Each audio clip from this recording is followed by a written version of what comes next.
Welcome, everybody.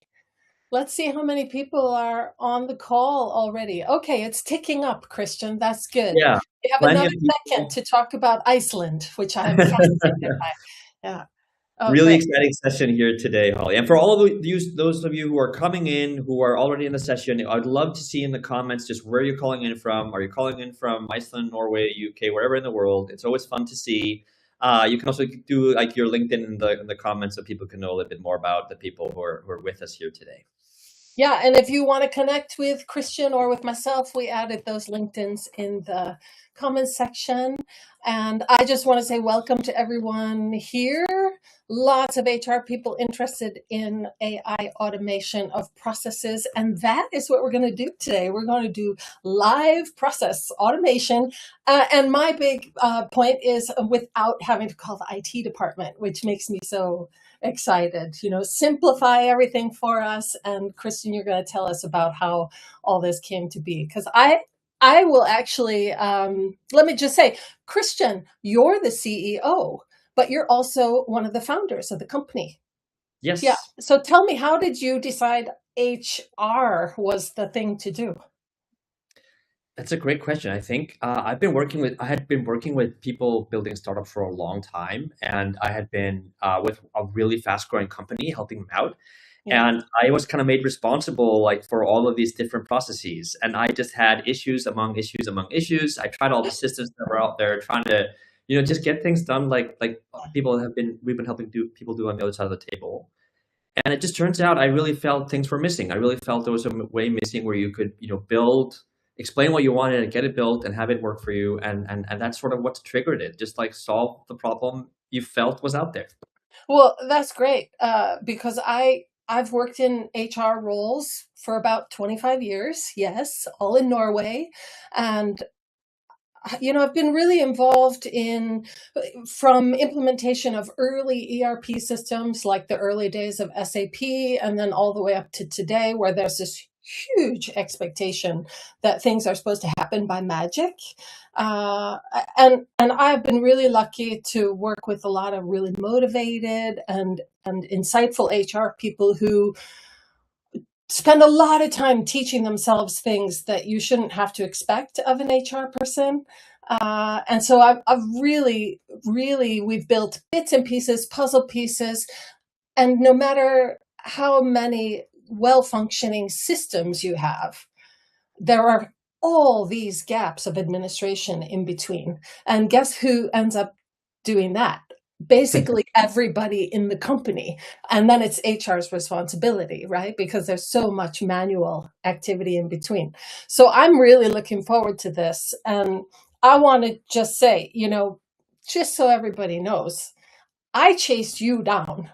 I met you last year at an HR Norway conference, and all shout out to the Icelanders here, the Icelandic people on the call, because I met a lot of really friendly, nice, good HR people at that conference.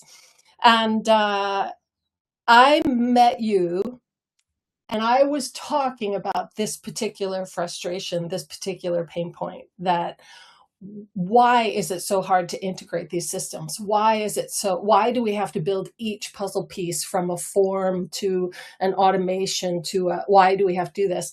And as we were talking, your system was working on my problem in the background. And within the first few minutes, in the first few minutes, you just said, well, let's build this. And that I was so excited by that. And that gave me, now this is like 8 months ago. So that gave me a good direction for what was going to happen in the AI space for our HR processes and those opportunities. So I chased you down a few months later and said, you guys have to come to Norway because we need this. Norway's ready for this. And I know you weren't sure if Norway was ready, but here we are today. So I'm really happy. And now you're going to hold workshops for us all over.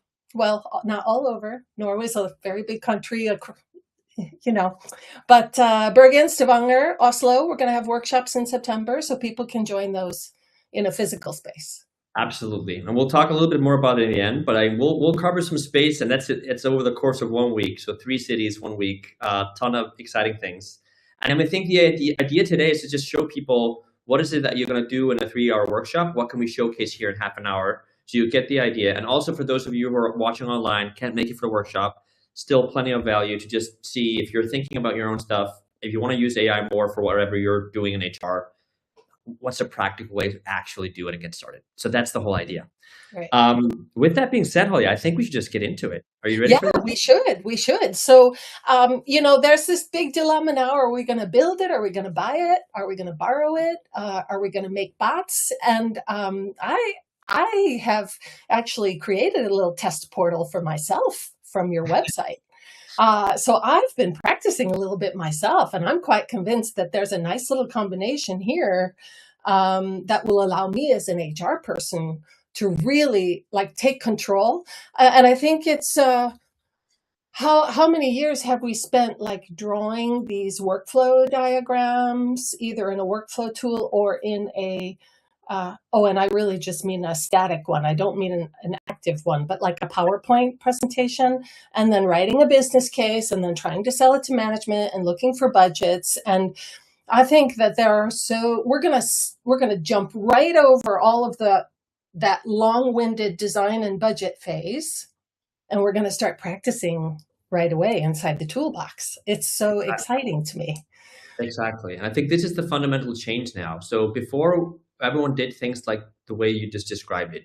You'd map up a process and all the details, you'd get everything down, you'd showcase how you could do it differently, you'd talk to stakeholders, you get the budget, you get the approvals, and then maybe IT people are ready to help you out 6 months later, and maybe not, and then something gets built. Today, what you can do instead is that you can describe how you're doing it today, how you think you want to do it, and you can have an AI come up with a suggestion of how a process could look like. So you kind of leapfrog the entire thing, and you see something that's just pre-built, ready to go. Now that final product that you see, it might still need some tweaks, it might still need some add-on complex integrations or whatever, but you're still much further ahead, much quicker, and you can actually see it once it goes live, working, doing the process, running it, and you have the governance of just seeing things flow through and make it work. Right. So what I want to do now, I just wanted to really quickly go over, what are we talking about? What is this tool? What are these items and things you can use with AI and everything? Share my screen, and then actually build something live in public here. So for those of you who are watching, you probably have a ton of workflows in mind and things that might be interesting, that you would like to see built. So just throw it in the comments if you have anything you'd like to see, and we might just build that one live.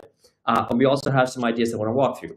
So just really kind of quickly here, if I walk through just a couple of things, I mean, our goal is really to help HR help themselves. So instead of always needing to go and talk to technical people, because of AI and because of these tools, you're actually able to do a lot more yourself than you ever could before.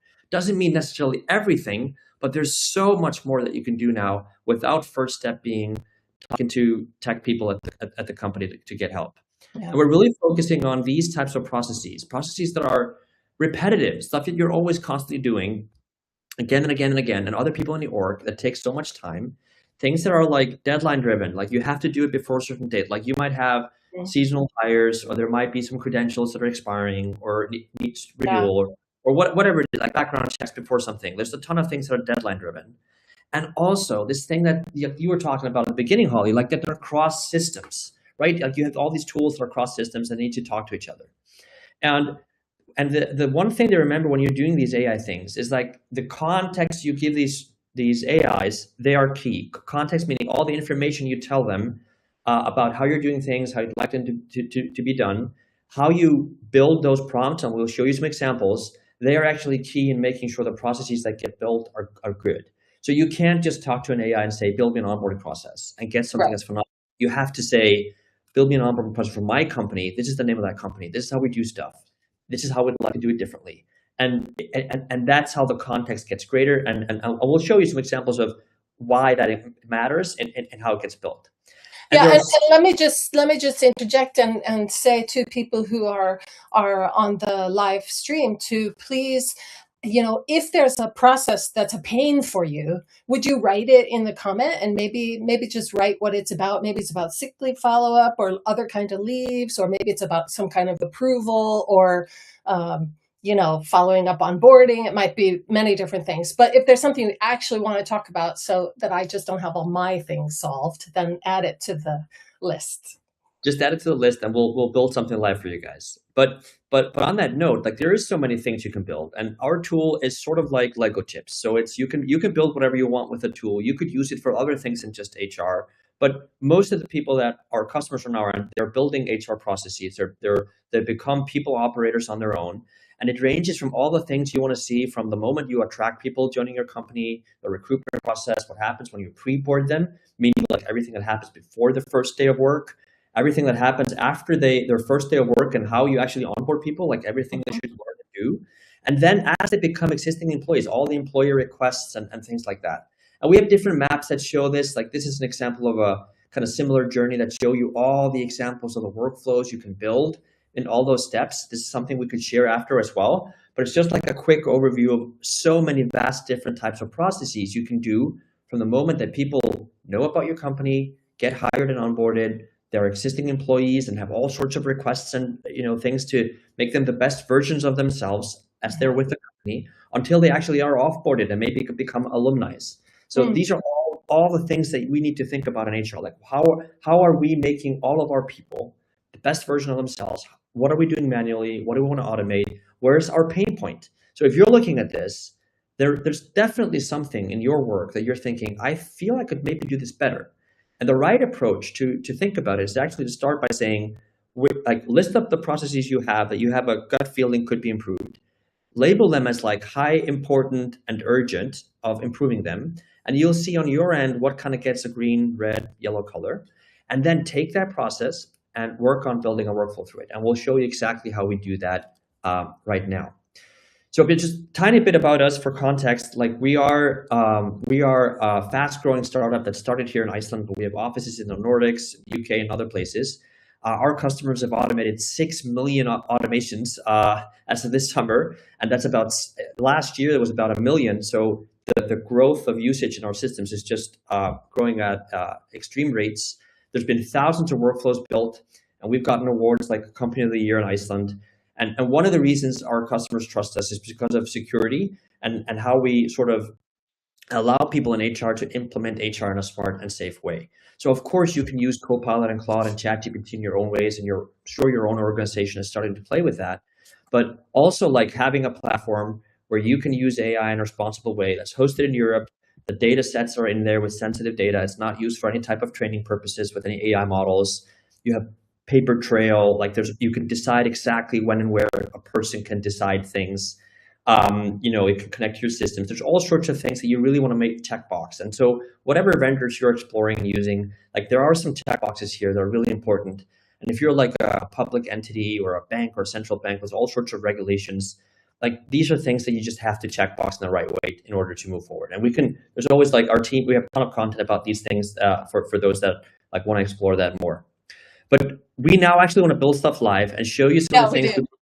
Sorry, Holly? Yeah, we do. We do want to see them build live. That's what we're all excited for. But I'm still not seeing people put any of their pain points in the chat. So I don't know if people have no pain points, but they are online. Yeah, there's often like stress and people are shy about putting it out. The same thing happens in the live workshops, but usually when you get started, people can see it. Example, how do we do this live? So we have a system here that we call journeys. I'm just going to show you how that works. You can basically go in the system, create a journey, call it, whatever name, call it test now, and you can start building a workflow step by step by adding steps in here until you have something full-fledged. And how it works is best to see it working live before we build one thing. And so I have a few favorite examples here. One of them is called health benefits. So imagine you have a workflow here and you have put this, you've created a form in this workflow that looks like this. And the form is basically just like if one of your employees has the right to get some health grants or something like that, like, I don't know, if they buy like, let's just say a gym membership. Like gym is a thing for sure in Norway at least. Mm-hmm. And the company will give them some reimbursement of the cost. And so you have like a bunch of, like you bought some gym membership here, 948 euros, a really expensive one. And you bought it and you're an employee, so you just fill out this form. Now, what typically would hire in a company is that a human goes over this and decides the next steps. But in this case, and we can just take a look at the newest one here, on top here, on the bottom here, sorry. This process just got started now after I filled out the form. So I just filled out this form with this receipt, and what happened is that the process started behind the hood, and it's checking, like, this is a gym membership, and it has an AI agent checking if the receipt is okay, if it matches everything or not. And the AI agent, instead of a human going over the receipt to figure out if they should get reimbursed or not, the AI agent is doing it. So it's checking, is the receipt that they put in okay? Is this okay or not? And in this case, it's valid. It's a real receipt. It matches our policy. Let's pay this person back. And because of that, it sends an email right away to the person that submitted it, which is me, and just says, hey, this has been approved. This is great news for you. You know, it goes to the financial department, tells them to process it, and it goes to the person, notifying them that everything has been approved, and it will go out with their next payment.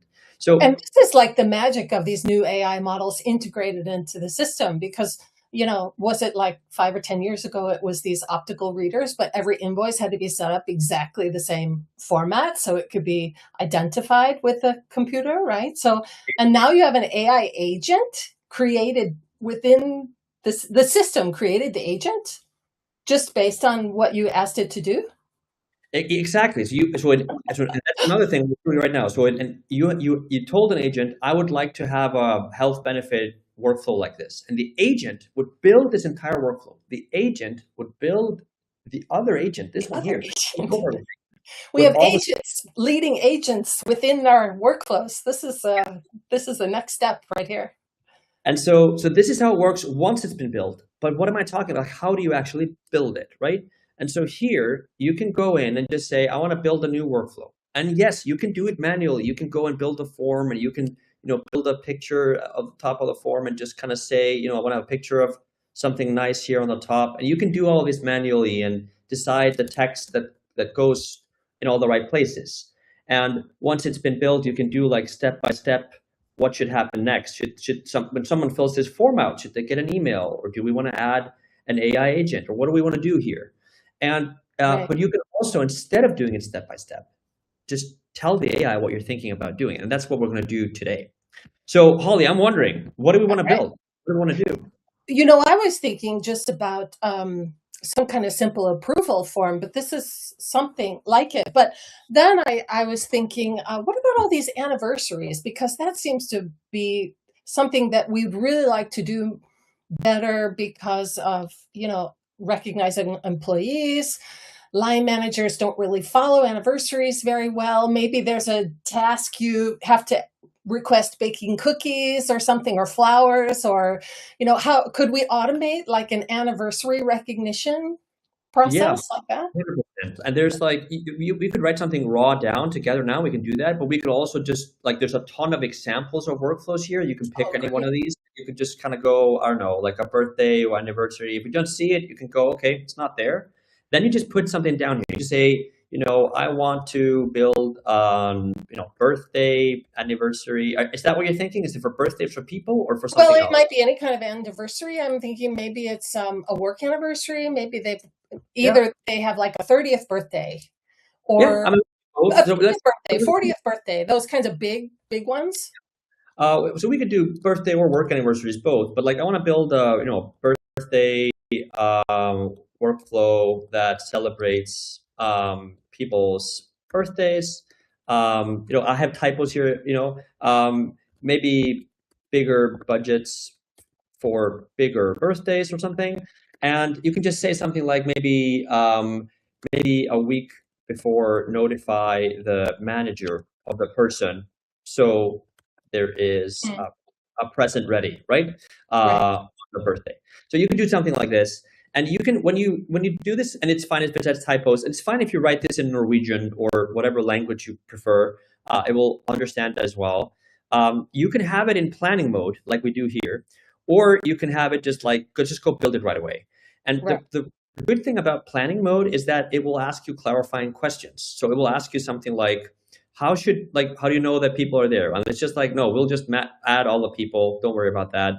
How do you want to manage it? Should just like, should the AI just have a suggestion about the budget, or should we have like manual budget tiers, and we can just pick whatever you want here if you're not sure. And like what should happen on the birthday, like maybe the manager should probably get notified, and maybe the person as well. And so it's just like some basic questions. And once it's there, the AI will basically come up with a plan of how this thing could work and look like. And if we're happy with the plan, we can just say build it. And when we say build it, it will actually build out the entire thing. It will make the, if there's a form in the beginning or it should be on a portal or something, it will do that. And it will create all the steps below on how everything should work. So it's here we have the plan. And just like, are we happy with it? It's going to be like, wait 7 days before the birthday and notify the manager, and then send some. Interrupt. I think we've lost your screen, Kristján. We can't see. Okay, yeah. The sharing screen. I'll reshare it one more time. Just 1 sec here. I'll reshare the entire screen. Thank you. Should work now, right? Perfect. Yeah. So it has a plan now. So we just put in this simple prompt. It made a plan here for all of us. And I can now basically click build. And when it does the build part, it will basically go and map out the entire thing step by step. So you can stay and watch it happen, which we can do for a little time here. And depending on the complexity here, like now it's going to be relatively basic. It might take 2 minutes to do or something. But if you're building a really complex workflows, and we'll show you some examples of those, that could take a longer period of time. So there's all sorts of options there.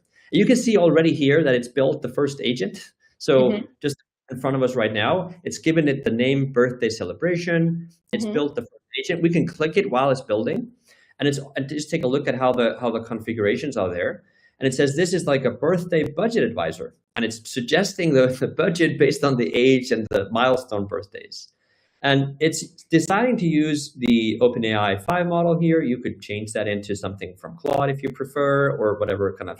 Yeah. And how does that work if the company that we're working for has an enterprise? Like, what are the LLM options for us, and how do we know which one's being used? Yeah, so our vision is just to be model agnostic, basically picking the best model that works every time. But all the models we pick, we have enterprise agreements with both Claude and both Anthropic and OpenAI about those being hosted in Europe. So they're all safe, but it's more about some models are quicker at coming up with responses than others, and they have different credit costs. And so usually the model picks whatever the agent here is picking the model it thinks is the best for this type of job. But if you prefer to just always use the best models, you can go for those if you want. If you always want reasoning to be high and those sort of things, but it can then take a little bit longer to process. Yeah, and maybe some of these processes that HR is doing is really just transactional as well. We're just trying to get rid of some simple things, so we don't need to spend a lot of energy on really simple things. Save that for the complicated ones. But then, can I ask you, just since we're talking about the AI models, would you say something about, security is one thing, and then we have this, GDPR is really, that's the whole thing. And there's an argument maybe now that so much is happening in the AI space, why not build it yourself? But I'm, as an HR manager who would be responsible for the outcomes, I would be very concerned about ensuring GDPR. Absolutely. Which is why I'm a big fan of knowing it's a European-based product at this And stage. there are a couple of things to know there. I mean, of course, there's like the slide I showed before about all these security things, but there's maybe two components that I think about there. And one of them is like, you can build a lot of things with AI that are not okay with regulation and those sorts of things. So you could easily, for example, build a process where somebody applies for a job and it's just automatically hired. That doesn't have a human in the loop. That doesn't have a human making an important life decision for a person.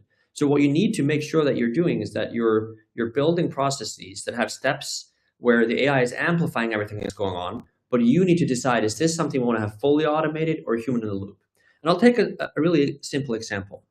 Let's say somebody is requesting something like to go on a sabbatical or get a sick leave or whatever it is. You could have an AI take a look at the request and come up with a suggestion of what you should do. And seconds later, you get an email with the whole case, the suggestion from the AI, what it wants to do. But you can decide yes or no. Do I agree or do I have a different conclusion? Right. So you do have an opportunity to verify it if you add yourself to that step. Absolutely. Yeah. You have that. And the other thing is that you can also see the paper trail part. So here, for example, in the health benefits one, you can see all the people that have gone through this process. You can click on those people. You can see, wait, what did this person do? What did they fill in? What did they say? What was the AI result? What was the paper trail? What exactly happened here? When, Right. where, why, date, time? This is the paper trail. So even if you're, like, for example, with the AI, the EU AI Act, some of the things that HR deals with is considered and labeled as high risk. It doesn't mean that you can't use AI for it. It's just labeled as high risk. When you're dealing with those sorts of things, this paper trail is essential. Like, why are you having an AI review something? Where are you having it reviewed? I can pick the name of one person in a process, and I can find out where in that process, if there's a legal issue, if I have to go into court as an HR person or tell my management or my union that no, this step actually is verified by a person, then this is the paper trail.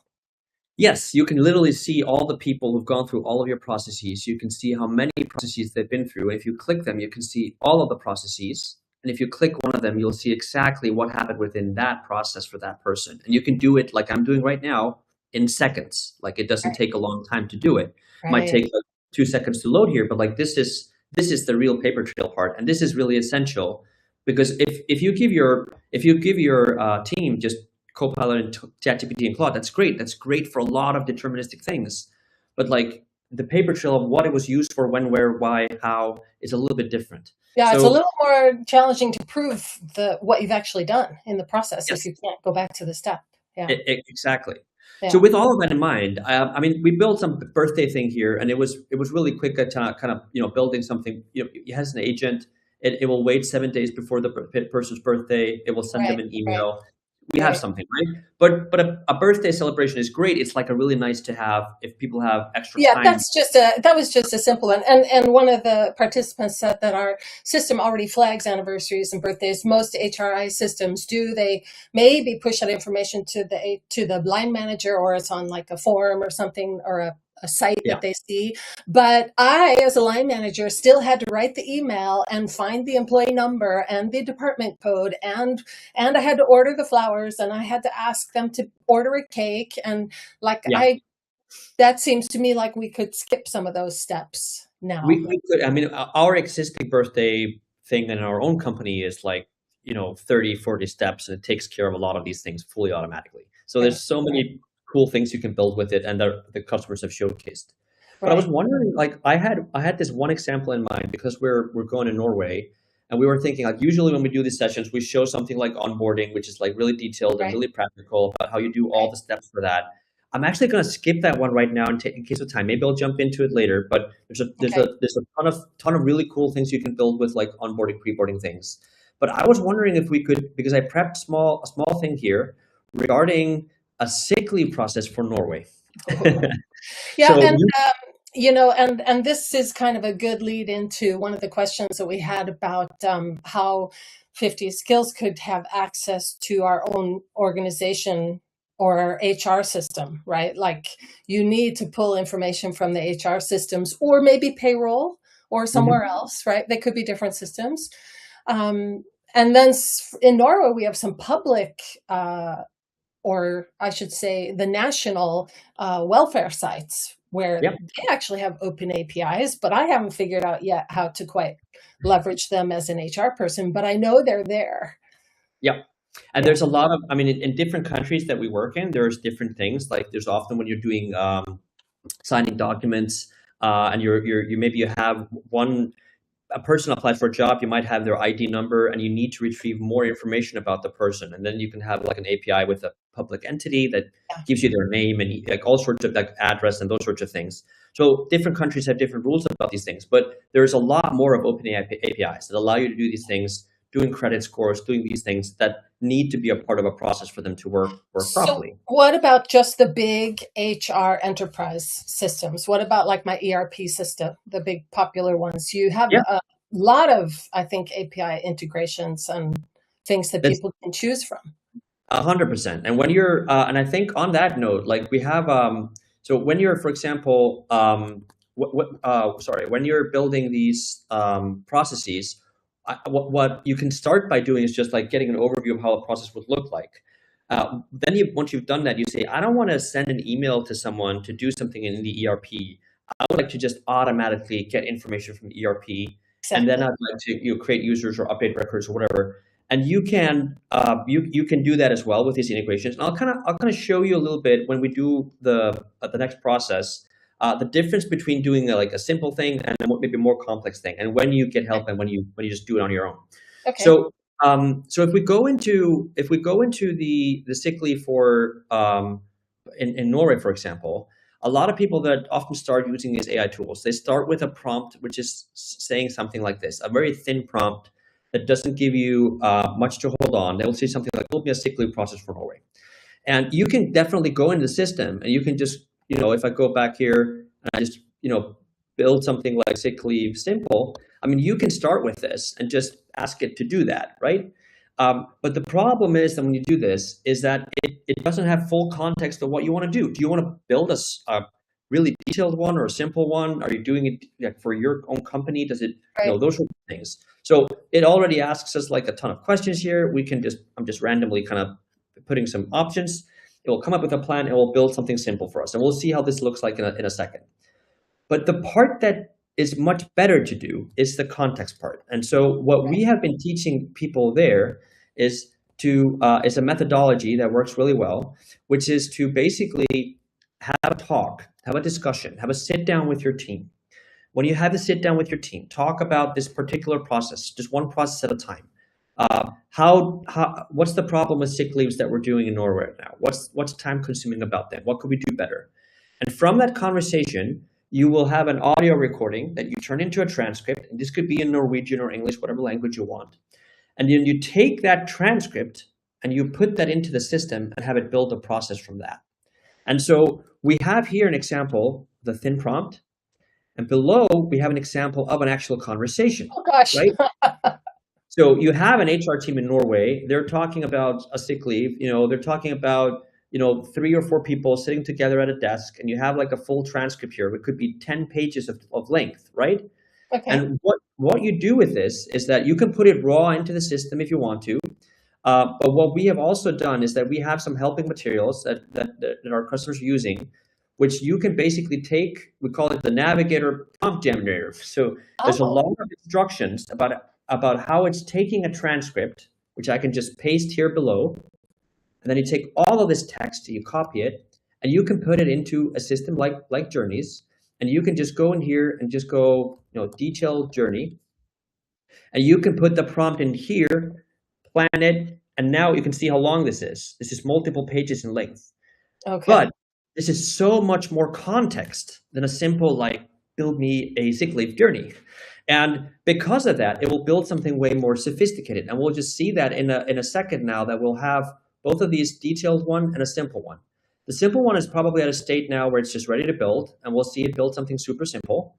And the detailed one will in a second have that plan here ready. It's already doing clarifying questions. Okay, it's asking questions, but now this is nice because the AI is asking you questions back to make sure that it is doing what you're intending. Yep. And you just start answering the questions. Yeah, and it's just like who is the person that's going through this workflow, and it's the employee with the sick leave, and it could be like the employee or the manager that are starting this. And do we want to already do the integrations, or just start with placeholders for those? Because like you mentioned, the integrations, if you're connecting with I don't know, Visma, Altinn, SharePoint, whatever the tools are, it's better to kind of get the workflow running first, and then you do the integrations after. And then I see. And so you just basically build a placeholder when you know there's some kind of system or external integration, but you just keep building in between. Exactly. And then there's another thing, you can build one workflow that just has everything in it, for 52 weeks and constant reminders. It's going to be pretty big, which is fine. But some people prefer, if you're above a certain phase, after 12 weeks or 3 months or something, you want to separate them and put them in different buckets, so you can decide. But whatever you pick here, this is going to help the AI make a plan for what it thinks you have in mind. You could also just write text with clarifying it in more detail in English or Norwegian, and it will build something out for you.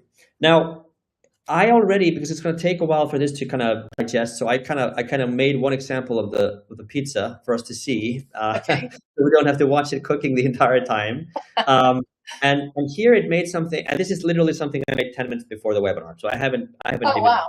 checked it. So you can see it's the same identical prompts that I put in here. It's the same thing. I just did it a little bit before, had the plan, clicked it off, so we would just see what it would build. Right. And here you can see the form in the beginning is like, it's a nice form. It kind of has like what is needed to start a sick workflow for an employee. You need some details about it. All sorts of details that can trigger this. This could be the employee or a manager triggering this on their own. Once that happens, it's going to notify the manager. There's like a case open about the person, notify the deputy with a backup, and it's going to send the day one warm message to the employee, just notifying that everything has been registered. But And then, and it doesn't have to be an email. Like it could be a text message, right? Like it could be a Teams chat or something like that, right? absolutely, whatever you prefer it to be. So email is just the example here, but if you'd like to replace that with like, I don't know, like you mentioned, text Or message, SMS, or yeah. yeah, if you want to have apps like Slack or Teams or whatever tool you want, you can have it do whatever you want there instead. Right. So, or you can just ask the AI to do that. Hey, I don't want to have email. I want to have a text, or whatever works. Right. But here are the things that are like, this is the stuff that's so hard to track. Things that like one employee might be in a process for a full year. So you need to and there's regulations about what you need to do based on this dialogue with the team. So after like 1 week, after 2 weeks, after 3 weeks, there's all sorts of emails that need to get sent out with reminders and triggers and things. And after a certain period, like in this example, after 28 days, then, hey, we need to kind of do a more work capacity here. Somebody is going to be away for a while. What are we doing about this? And so you can start to do way more detailed kind of agreed upon actions, what the next check-in dates are, those sorts of things. And the workflow kind of has thought about all the things it needs to do for this sick leave to kind of get completed. And so what the legislation says you have to do, those are really like phased number of day steps, but like I don't want to send people emails when they're sick on a Sunday, so maybe I'm going to do an SMS and I'm going to make sure it's not on a Sunday. Can I actually control that type of thing as well? You could also, and that's a great example. You could say here, and you can just record your own voice when you do it. You could just say here, I don't want to be sending messages to people on a Sunday. I want to make sure there's an AI or something that checks all the dates where this is sent. So we only send these messages out on a weekday, right?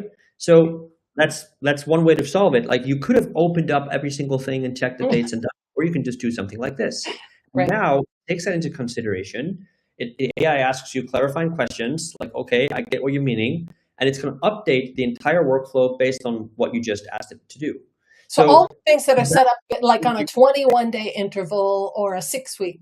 Something based on a conversation, it's usually missing something when you see the output. You just figured out the weekday Sunday kind of thing, and then you can kind of iterate and update the process based on those things. Good. Oh, that's so that's kind great. of checking all the suggested updates, build it, and then you'll see the whole workflow get updated based on the inputs that you just came up with. And we have a lot of and also just like okay, people are just looking at this. It looks complicated. So a bunch of items and tasks. Like, does it work? What do I actually do here? And what you can do is, if I just open up another window here, you have the sick leave process here that we just created. And you can, if you go for the open builder, what you can do is you can pick the form in the beginning. You can just see copy share link. You could put this link wherever you want. And now you already have a form online that works. You could send it on your intranet with people on your Teams channel and say, hey, if there's ever sick leave, this is what you fill out. Now, if you're worried about people not finding it, what you can also do is you can put it on a portal that comes with the system. So you can basically say, hey, I would like to put this on the manager portal or the Northbridge portal or something. And you can pick a different image if you want to have it kind of look nicer or something, like, I don't know, sick leave. Just write the words and it will kind of, pick, it's probably not a good one, but you kind of get the idea. And so you can have it like this. And what happens then is that if you go for, just go back here, in the system, you have a portal, you have people, and on the portal right now, you can have a URL that people can access with SSO or a password or something. And you can see all the processes that you allow managers or employees in your workplace to trigger themselves. So if an employee sees this, they can see all the things that they can get access to, like health benefits and all sorts of things. And if they click one of these processes, they fill it out, they've actually added themselves to the sick leave process. So that's how you're kind of automating things for it not just to be emails and messages everywhere. You can actually have it trigger just from a simple portal like this. We do have a question about access controls, because how many people can you have in a workflow? So yeah, so here we have the restrict all form reminders to weekdays only has been updated right now. And if I publish it, we've already solved that first problem with what you mentioned, Holly. So it's like an interesting kind of way of how you can build something quickly. I think you stopped sharing your screen right now. Audio seems to be off, Holly, for some reason. So I can't hear you when you're talking. So it seems to have dropped. That's why I couldn't hear it with your feedback. But I'm noticing while we wait for that, there's a couple of comments here with people saying something.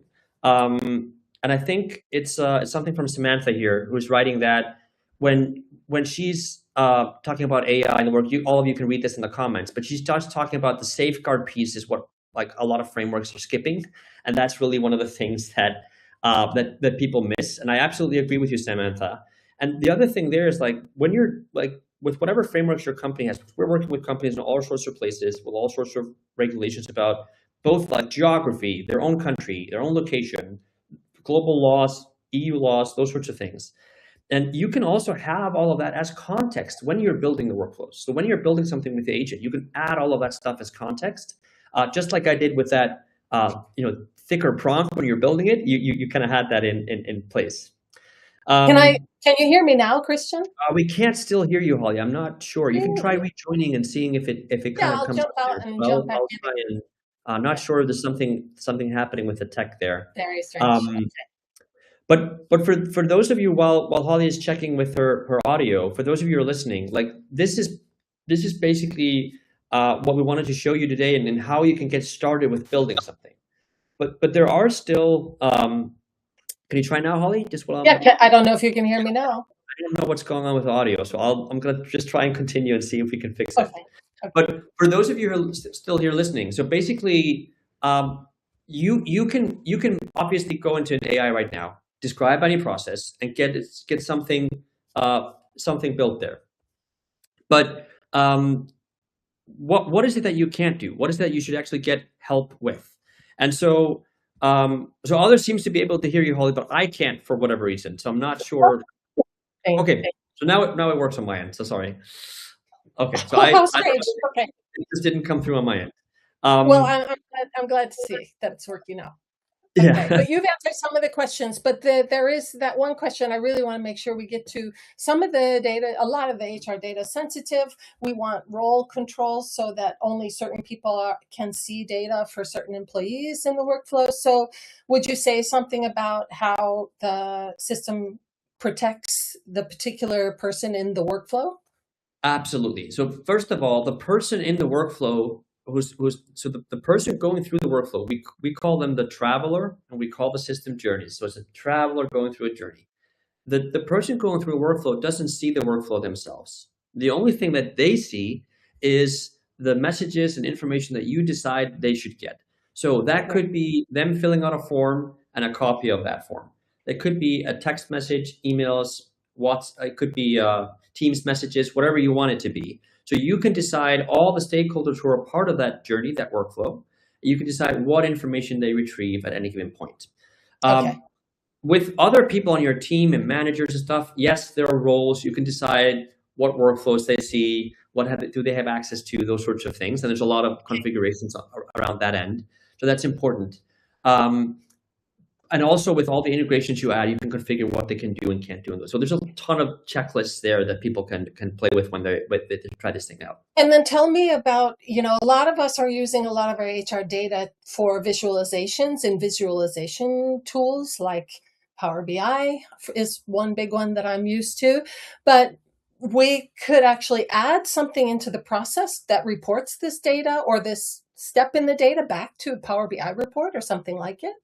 Yeah, 100%. There's a lot of ways to do it. A lot of people, they just simply have an action in the end of a workflow or somewhere in the workflow that basically collects the data and puts it into another system. Other ways is just exporting information from the system into a CSV, Excel file, Google Sheet, whatever, and just take it from there. And we're making it more and more simple for people to do it with AI as well. So if they want to do visualizations, a lot of people are also moving away from tools like Power BI, and they're just kind of throwing the raw stuff into some dashboards, Right. removing PII data before and everything. But still, it's like it's a lot of stuff you can do quickly these days.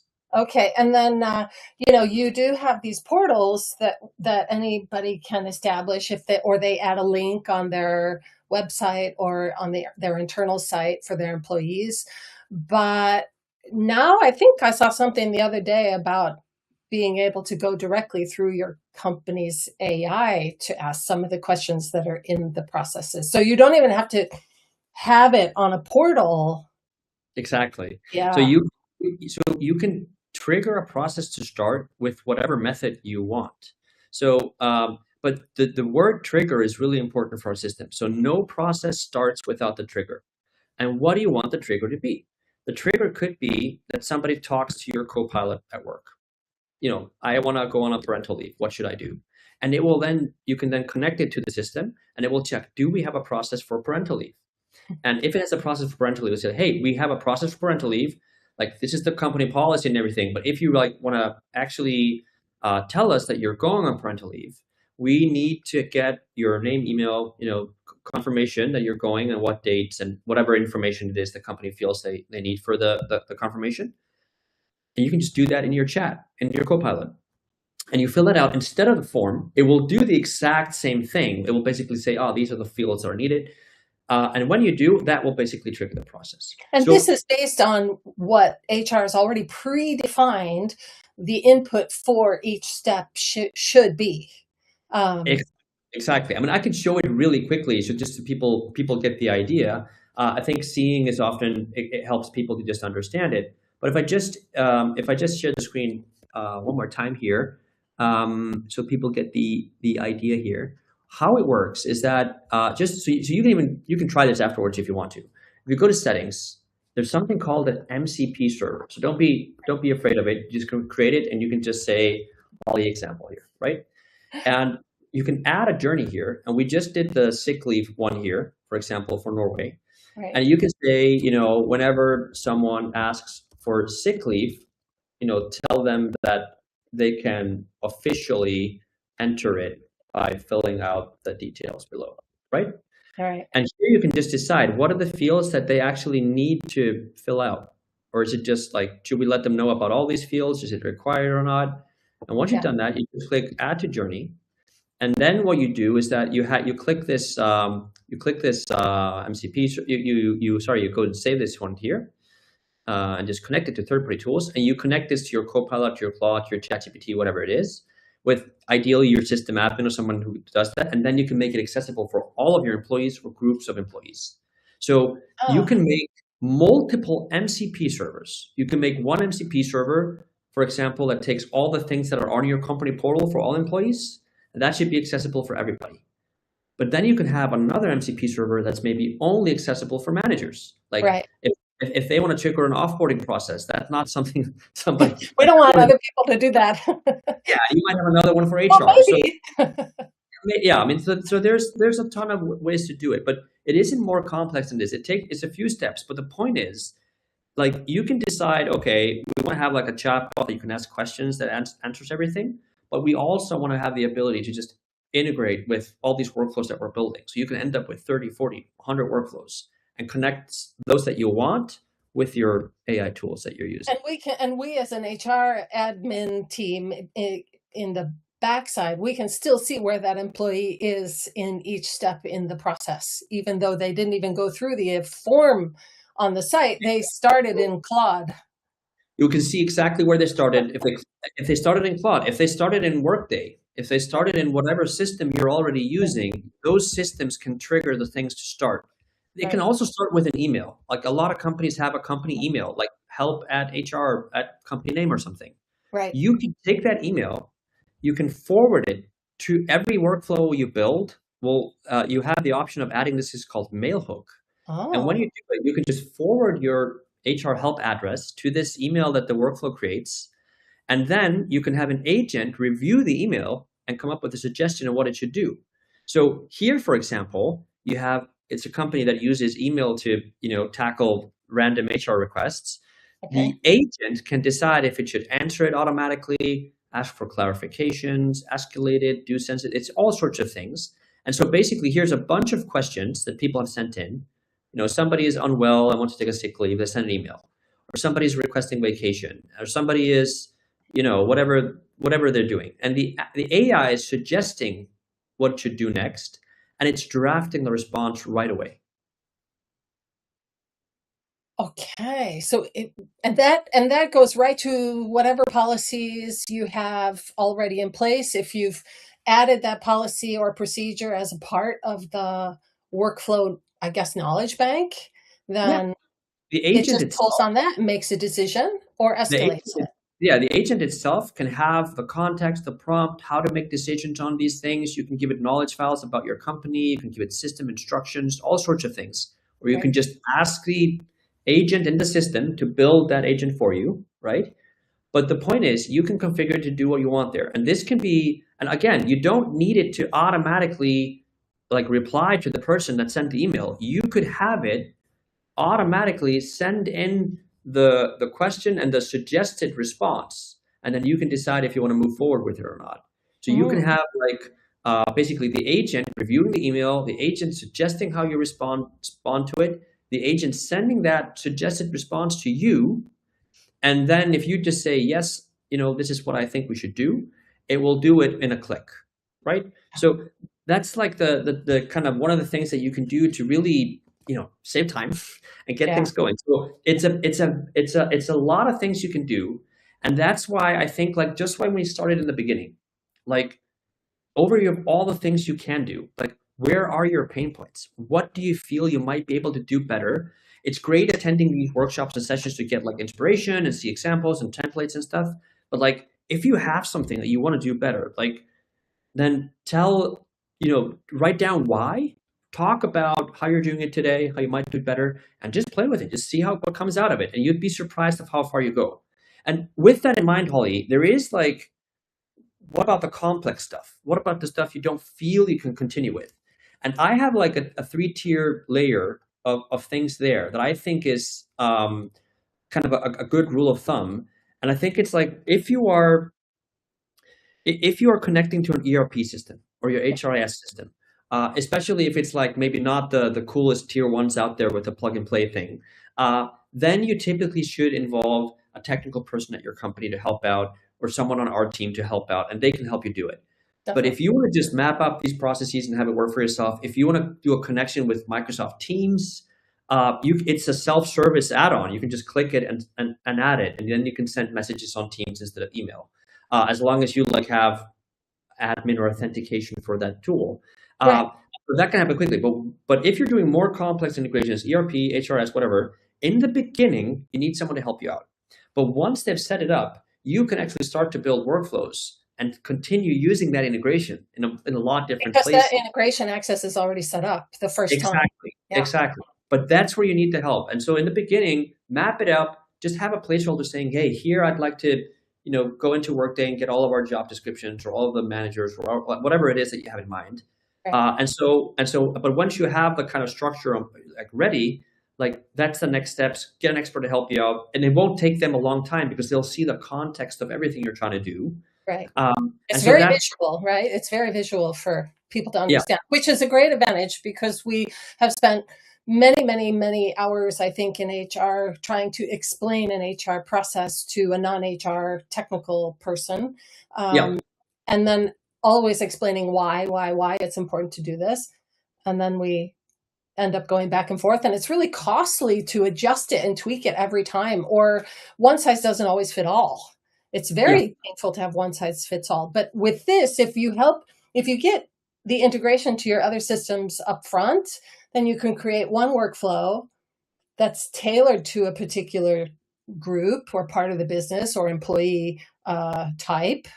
Yeah. And then you can copy it and just ask the AI to help you adapt it to the next group quite quickly, right? Yeah, and we're seeing this a lot. And another thing that you can do, which we're seeing a lot, is that you might have one workflow that is maybe just called add to ERP system. Mm. And the only thing this workflow does is to add a person to the ERP system. And it will basically check, do they already exist there? Do they not? Are we adding them? Like, have they been an employee before or not? Because these ERPs, they have a long, there's all sorts of settings in them. They're not, yeah, they don't always work the way people think they do. But the point is, if you make a workflow that does all of these checks and it works, then you can have another workflow that's maybe onboarding employees. And one of the steps in that workflow is just to add them into that ERP one.